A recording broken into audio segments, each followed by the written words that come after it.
Hello, hope y'all are doing well. It's October 6th, and today I'm back. Today I'm just going to be talking about potential tropical cyclone 13.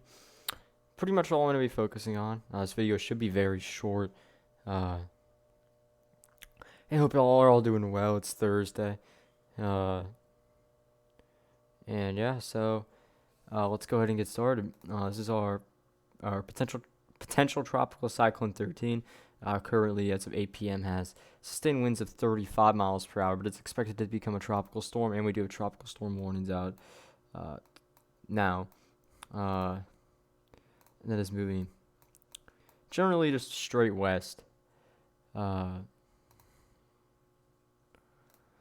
and yeah, we can see. I mean, the track of like the GFS has this is pretty much the exact same as it becoming a little like a lower end hurricane, and then making landfall, heading into Honduras and then Guatemala after landfall. Um, and yeah, so that's I mean the GFS European are both very similar now. Around 985 this thing peaks at, as well as the Canadian. Well, Canadian a little stronger, around 977. But either way, it's just expected to be kind of a lower end hurricane. We have some hurricane watches out.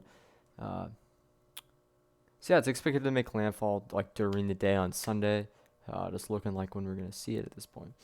So yeah, just a little update on that. Wind speed probabilities, a tropical storm force. We can see right now max is 70 to 80%, just due to confidence because I mean this is not a tropical storm just yet. And once we see it actually strengthen into a tropical storm, yeah, we'll probably see that be upgraded a little bit.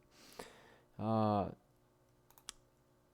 that's that. I mean, the last thing I'm gonna be talking about. I want to keep this video pretty short. I might even do a stream later. I'll get to that in a second. But is I don't know if we had. Do we have any snow ongoing in that area? Let's check your radar scope. Uh, don't know. I don't. Okay, I don't know if we have like any. Do we have MPing reports on? No. Okay, no MPing reports. That's helpful.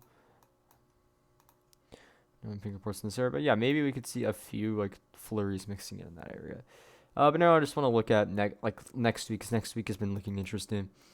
And now we're back to having another pretty active late week. We see this big storm system up in Canada kind of just rotate around itself as it falls apart, but that pushes a lot of cold air and even some snow into portions of the northern U.S. And Minnesota. Now this is new though, so everything I'm talking about here, this is new. I mean, this was not shown. For example, last night, we can see we have a little bit of rain across the central U.S. associated with this.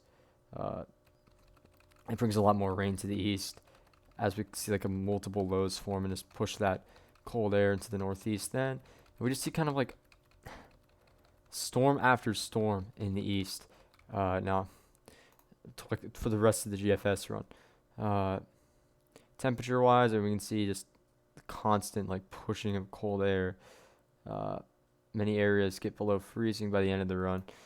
But that's 384 hours out though. So will that happen? Probably not. But I mean, I'm not saying like it won't happen. I'm saying it's not going to happen like this model, like the GFS has it. A lot of areas will probably get below freezing by like October 21st, a lot more than we currently have now that have already gone below freezing. If you know what I mean. Now, the previous run of the GFS also kind of showed this D12Z, but I mean, it's a pretty new trend. It's pretty new. I mean, this has not been shown for long.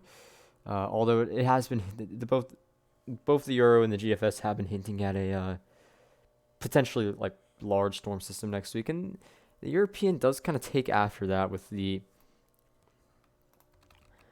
that low kind of up in Canada. It's a little bit more like disorganized, but we see like a little bit of precip in the central U.S., a lot more in the east, especially the northeast. Kind of just a ton of storm systems. Look at that 510 line pushes down by the end of the year European. I'm curious what the temperatures are at that. Again, not as cold as I thought. Okay, but yeah, some 20s in that area. That's probably not gonna happen. Like the Euro has it. as 240 hours out, yeah, on the Euro. Not as bad as like 384 hours out in the GFS, but uh, right now, I mean, what we're starting to look at is potentially maybe next week we could be seeing like the start of a new,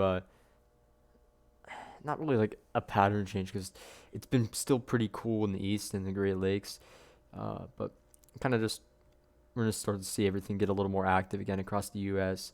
Maybe by mid to late next week, with these storm systems. Uh, Canadian, take a look at that for fun.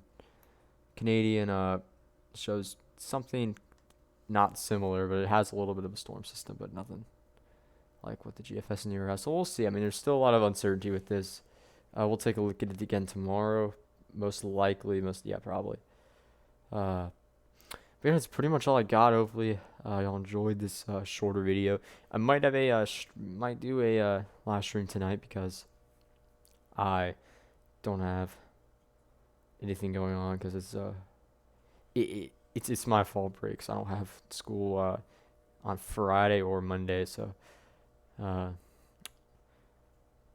we'll see what I can do. Have a little bit more time, and if y'all have any recommendations for like any videos y'all like to see, just let me know, please.